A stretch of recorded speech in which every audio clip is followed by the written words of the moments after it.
ఈ ఉగాది నుండైనా కోటీశ్వర్లవ్వాలనే కలను నెరవేర్చుకోండి. వెంటనే జేకేఆర్ గురువు గారికి కాల్ చేసి అపాయింట్మెంట్ తీసుకోండి. నమస్కారం డాక్టర్ శ్రీ అనంతకృష్ణ స్వామి గారు. నమస్కారం. ఖండాలు దేశాలు దాటి వెళ్ళిపోతున్నామండి. మనీ మంత్ర అనేటువంటి Yes. సబ్జెక్టు అంటే క్లాసెస్కి అంత డిమాండ్ ఉంది, దాంతోపాటు చాలామంది కోరుకుంటూ ఉన్నారు. సో దాన్ని బేస్ చేసుకుని అడుగుతున్నాను, ఉన్నాయి ఈ వీడియోలో ఏం చెప్తున్నారు? ఇక్కడ సంకల్పాలు లక్ష్యాలు ఏవైతున్నాయో మనం పెట్టుకున్న సంకల్పాలు లక్ష్యాలు ఇవన్నీ నెరవేరాలని మనకు ఒక ఆలోచన వచ్చినప్పుడు అవి మీరు అనుకుంటే కాదు, మేము అనుకుంటే నెరవేరవు. అవి మీ అంతర్లీనమైనటువంటి సుప్త చేతనాత్మక మనసు నుంచి వెలువడినప్పుడు మాత్రమే అవి సాధ్యమవుతాయి. ఓకేనా? ఒక కోరిక పెట్టుకున్నారు, మీకు ఎప్పటి నుంచో ఒక కోరిక ఉంది, ఆ కోరిక ఉంది కానీ దాన్ని అది ఎలా చూసారంటే మీరు ఎప్పుడు కూడా చేతనత్వంగా చూసారు. అప్పుడు ఎలా ఉంటాయి కోరికల్లో కూడా 2-3 రకాలు ఉంటాయి మనకి. కోరికలు, లక్ష్యాలు, సంకల్పాలు ఇవన్నీ కంప్లీట్ డిఫరెంట్. కోరిక అంటే పక్క వాళ్ళకు ఒక కలర్ టీ ఉంది, మంచి ప్లాస్మా, మనకు కావాలి, అది కోరిక. ఓకేనా? ఇప్పుడు నేను ఏదో ఒకటి సాధించాలి నా జీవితంలో, నేనేంటనేది ప్రపంచానికి తెలియాలి, లేదా ఎవరు చేయని పని నేను ఏదో ఒకటి కొత్తతనం చేసి ప్రపంచానికి నేను తేలాలనుకున్నప్పుడు అది లక్ష్యం అవుతుంది. ఓకేనా? సంకల్పం అంటే ఏంటంటే ఒక దీక్ష. అంటే ఇప్పుడు మీరు ఒక పని అనుకున్నారు, దానికోసం మాత్రమే పనిచేయడం. మనం ఇంతకుముందు కూడా ఒక సైంటిఫిక్గా మనం సైకాలజీ పరంగా ఒక విషయాన్ని చెప్పుకున్నాం. మనం ఒకే పని మీద పదే పదే కొన్ని సంవత్సరాల తరబడి పనిచేయడం ఒకటి, లేదా 2 ఒకే పని మీద దృష్టి పెట్టడం. సంవత్సరాల తరబడి పని చేసినా నీకు అదే రిజల్ట్ వస్తుంది. ఒకే పని మీద దృష్టి పెట్టడం వల్ల కూడా అదే రిజల్ట్ వస్తుంది. ఇక్కడ ఏమవుతుందంటే మీరు ఏది ఏంటనేది మీకు తెలియకుండా ఈ వాటిలో కన్ఫ్యూజ్ అవుతున్నారు. సంకల్పాలు వేరు, లక్ష్యాలు వేరు. లేదంటే మీరు దృష్టి పెట్టడమా, లేదంటే దాని మీద పని చేయడమా, వీటిల్లో ఏదో ఒకటి ముందు మీరు డిసైడ్ చేసుకోవాలి. అంటే ఇప్పుడు మీకు ఒక కోరిక ఉంది, లేదంటే ఒక లక్ష్యం ఉంది. లక్ష్యమా, కోరికనా, లేదా సంకల్పమా, వీటిని ముందు పర్ఫెక్ట్గా మీరు డిసైడ్ చేసుకోవాలి. అంటే మీరు వీటికి ఏదో వాట్ ఈస్ డిఫరెన్స్ బిట్వీన్ అని నేను చెప్పాను. దీన్ని బట్టి దాన్ని డిసైడ్ చేసుకోండి. ఫస్ట్ చేసుకున్న తర్వాత ఏం చేస్తారంటే దాన్ని మననం చేయండి. ఏదైతే మీరు అనుకుంటున్నారో, కోరిక కావచ్చు, లక్ష్యం కావచ్చు, ఇంకేదైనా కావచ్చు, సంకల్పం కావచ్చు, దాన్ని మననం చేయండి. మననం అంటే ధ్యాస. ఇంతకుముందు కూడా చెప్పాను, ధ్యానం వేరు, ధ్యాస వేరు. ధ్యానం అనేది మీకు ప్రశాంతతని ఇస్తుంది తప్ప డబ్బునివ్వలేదు. డబ్బు మీద ధ్యాస మాత్రం మీకు డబ్బునిస్తుంది. అంటే ఎరుక, అది మాత్రం మీకు డబ్బునిస్తుంది. అందరూ ఏమనుకుంటారంటే ధ్యానం చేస్తే అన్నీ వచ్చేస్తాయి అనుకుంటారు. ధ్యానం చేస్తే ఏం రాదు, ప్రశాంతత వస్తుంది. దాంతోపాటు ఉన్నాయి కూడా పోతాయి. ఎందుకంటే ధ్యానం చేస్తే మనం గతంలో కూడా ఎన్నోసార్లు చెప్పుకున్నాము, ధ్యానం చేయడం వల్ల ఏమవుతుందంటే నీ మనసు స్తబ్దత చెందుతుంది. అంటే కోరికలు లేని స్థితి ఏర్పడుతుంది. కాబట్టి ఇక ఏ కోరికలు ఉండవు కాబట్టి స్తబ్దత చెందుతుంది. దాంతో ఏమైతే ఉన్నాయి కూడా పోతాయి. దాంతో ఇది చాలామందికి తెలియదు. ప్రశాంతత వస్తుంది. ప్రశాంతతలో ఏమి ఉండదు కదా. ప్రశాంతత అంటే అప్పుడు శ్మశాన వైరాగ్యం కూడా వస్తుంది. శ్మశాన వైరాగ్యం అంటే శ్మశానంలో ఏముంటుంది, ఏముండదు కదా. ఏది వద్దనిపిస్తుంది. ఇవన్నీ ఇదంతా తుచ్చమైంది, భార్య పిల్లలు కానీ, డబ్బు కానీ, ఇవన్నీ లగ్జరీస్ కానీ, ఇవన్నీ ఏం అవసరం అని అనిపిస్తుంది. అర్థమైంది? కాబట్టి మన సబ్జెక్టులో ఏం చేస్తామంటే ప్రతి దాంట్లో సృజనాత్మకతను మనం ఎన్నుకుంటాం. మనం సృజనాత్మకత అంటే ఒక కొత్తదనాన్ని ఎన్నుకుంటాం మనం. అంటే ఎప్పుడైనా లైఫ్లో మనం బోర్ ఫీల్ కాకుండా. ఇంకో విషయం కూడా ఏముంటుందంటే, ఇప్పుడు థామస్ ఆల్వా ఎడిసన్ ఉన్నాడు, బల్బు కనుక్కోవడానికి చాలాసార్లు ప్రయత్నం చేశాడు. ఆయన దాదాపు 1000 సార్లు 2000 సార్లు ప్రయత్నం చేశాడు. ఒకసారి పిగ్మెంట్ అనేది మార్చిండు, లేదంటే ఒకటి వెండిది పెట్టిండు, ఒకసారి బంగారంది పెట్టిండు, ఒకసారి రాగిది పెట్టిండు, ఏదో చేశాడు. మొత్తానికి లాస్ట్ మూమెంట్లో అది కనుగొనబడింది, అది ఇన్వెంట్ చేయబడింది. అది ఈ యొక్క ఇన్వెంట్లో భాగంగా దాదాపు ఒక 1008 సార్లు ప్రయత్నం చేయడంలో భాగంగా కూడా అతనికి ఏమైపోతుందంటే అది బోర్ అయిపోతుంది. చాలామంది కూడా మనం ఇప్పుడు ఒక యూత్ని తీసుకున్నా సరే, ఒక గొప్ప గొప్ప వాళ్ళని తీసుకున్నా సరే, నేను కొందరిని చూస్తున్నాను, మహామేధావి, ప్రపంచంలో గొప్ప ఎంత మేధస్సు ఉండని అంత మేధస్సు ఉంటుంది. వాళ్ళు ఏం చేయకుండా సైలెంట్ అయిపోయిన వాళ్ళు ఉన్నారు. ఎందుకు అంటే వాళ్ళు పెట్టుకున్న లక్ష్యాలు కానీ, సంకల్పాలు కానీ ఏవైతే ఉన్నాయో వాటిలో టైం ఎక్కువ తీసుకోవడం వల్ల వాళ్ళు బోర్ అయిపోయినారు. అంటే కేవలం వాళ్ళకి కావాల్సిన దాని మీద దృష్టి పెట్టారు కానీ దానికి సృజనాత్మకతని జోడించలేదు. ఓకే, అర్థమవుతుందా? సృజనాత్మకత అంటే కొత్తదనాన్ని జోడించలేదు. ఇది ఇలాగే చేయాలి, ఇలాగే దీన్ని సాధించాలి. అది సాధ్యం కావచ్చు, కాకపోవచ్చు. కానప్పుడు ఏమైపోతుందంటే దాని మీద బోర్ అయిపోయి దాన్ని పక్కన పడేసి వీళ్ళకి అన్నీ తెలుసా అని ఒక ఆలోచన ద్వారా సమాజానికి దూరంగా ఉంటూ నేనే మేధావిని అనే ఒక తెలియనటువంటి ఒక అహంకారం లోపల ఉండి దాంతో వాళ్ళు ఎట్లా అంటే ఒక సన్యాసి కావచ్చు, ఒక యోగి కావచ్చు, ఆ విధంగా మారిపోయి వాళ్ళ లైఫ్ స్టైల్ అనేది వాళ్ళు ఒంటరిగా బతకడం అనేది మనం చాలామంది నేను చూస్తున్నాను. అది కాదు కదా, మన సబ్జెక్ట్లో అలా ఉండదు. ఎందుకంటే మనం నిరంతరం కోరికలు పెంచుకుంటాం, అవును. నిరంతరం కొత్తగా ఆలోచిస్తాం, నిరంతరం మాకు కావాల్సిన దాని మీదనే దృష్టి పెడతాం, దాంతోపాటు దాంట్లో కొత్తదనాన్ని ఎత్తుక్కుంటాం. కాబట్టి మనకు సబ్జెక్ట్ బోర్ రాదు.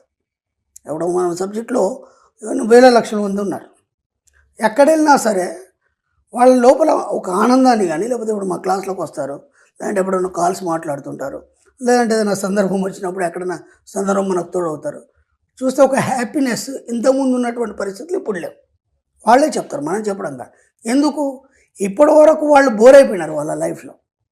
అంటే అదే పరిస్థితి తదేకంగా చూసి ఇక మనం ఏం సాధించలేము, ఇదే జాబు, ఇంతే శాలరీ, ఇలాగే జీవించాలని దానికి ఫిక్స్ అయిపోయినారు కాబట్టి బోర్ అయిపోయినారు దాంతో. ఇప్పుడు మన సబ్జెక్ట్ వచ్చిన తర్వాత ఏమైందంటే సృజనాత్మకంగా ఎలా ఆలోచించాలనే ఆలోచన ద్వారా వాళ్ళ జీవితంలో కొత్తదనాన్ని ఆపాదించుకున్నారు చాలామంది. ఇప్పుడు మీరు చూడండి, ఇంతకుముందు ఉన్న పరిస్థితి ఎవరికి లేదు. వాళ్ళు ఎంత ఖర్చు పెడుతున్నారంటే బ్రహ్మాండంగా ఖర్చు పెడుతున్నారు.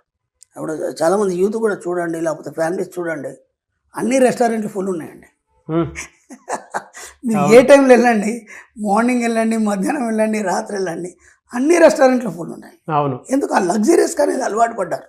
ఎస్. మన వీడియోల ద్వారా కావచ్చు, లేదంటే సమాజపరంగా కావచ్చు, మనతోనైనంత మనం చెప్పాం.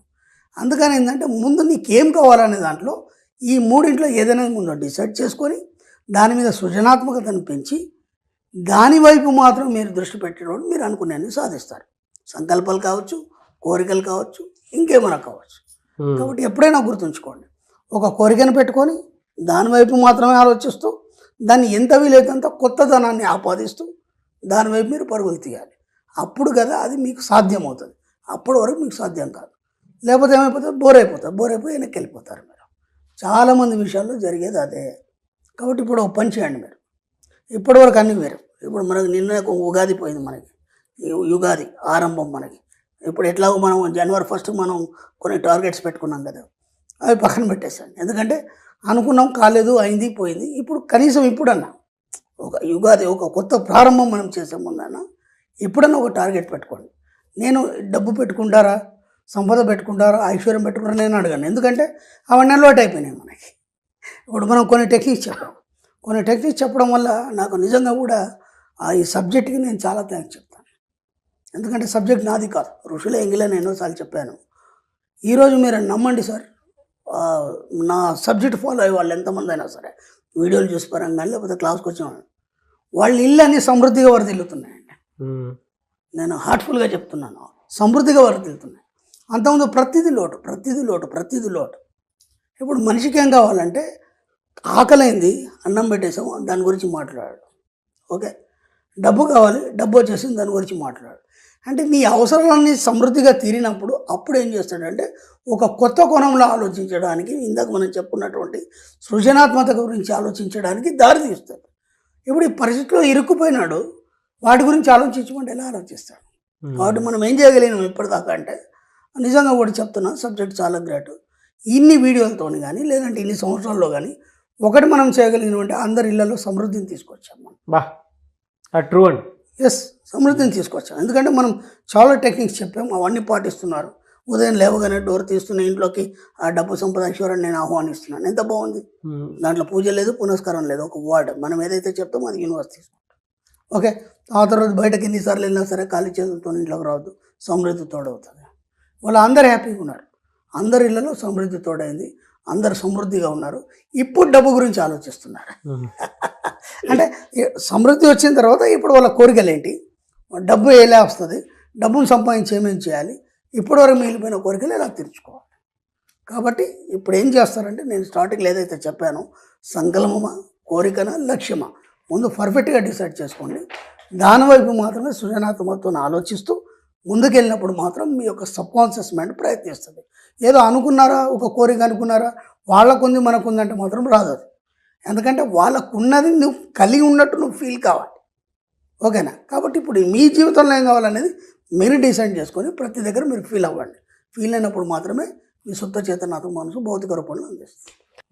నా ఎక్స్పీరియన్స్ కూడా నేను మీకు షేర్ చేస్తాను. ఉగాది అన్నారని చెప్పేసి, అంటే సబ్జెక్ట్లో మనకు ఉంది కాబట్టి, పైగా మీరు నేను కనెక్ట్ అవ్వడానికి సబ్జెక్ట్ కూడా మెయిన్ కారణం కాబట్టి, నేను ఉగాది అని నాకు కావాల్సింది ఒక 5 రాసుకున్నాను గురించి. ఇదే దీంట్లోనే ఎక్సలెంట్. 5 రాసుకుంటే 3 జరిగిపోయి. జస్ట్ 2 డేస్లో జరిగిపోయినాయి. ఎందుకంటే సబ్జెక్ట్ కనెక్ట్ అయ్యి ఎప్పుడైతే విషయంతో మనం కనెక్ట్ అవుతామో మనం చేయం పని, అది డిజైన్ చేసి రెడీ పెట్టేస్తాం. మనం ఏం చేయాలంటే, నేను విశ్వం మీ సేవకుడు అన్నాం. మీ సేవకుడికి ఏం చేయాలి, మనం ఆర్డర్ చేయాలి, పని అంతా వాడే చేస్తాడు. అదే అంటే పర్ఫెక్ట్గా మనకి ఏం కావాలనేది ఇవ్వాల్సినటువంటి అవసరం అవుతుంది. నేను రాసుకున్నాను నాకు ఇలా కావాలి అని, నిన్న ఉగాది కదా. సో మనకి ఇది కావాలి అనుకున్నప్పుడు సాయంత్రం లోపు ఇది అయితే చాలు అనుకున్నాను. నేను ఒక 5 రాశాను, 3 ఈవినింగ్లోపు అయిపోయాయి. నాకు కూడా ఒక రీసెంట్లీ చిన్న ఎగ్జాంపుల్ ఏంటంటే, అంటే నేనైనా సరే అదే సబ్జెక్ట్ ఫాలో అవ్వాలి కదా. ఒక వర్క్ ఉంది, అది చాలా ఈజీగా చాలా క్రిటికల్. అది జస్ట్ అనుకున్నాను రేపు వెళ్ళగానే 5 నిమిషాలు వితిన్ 5 minutes అయిపోవాలనుకున్నాను.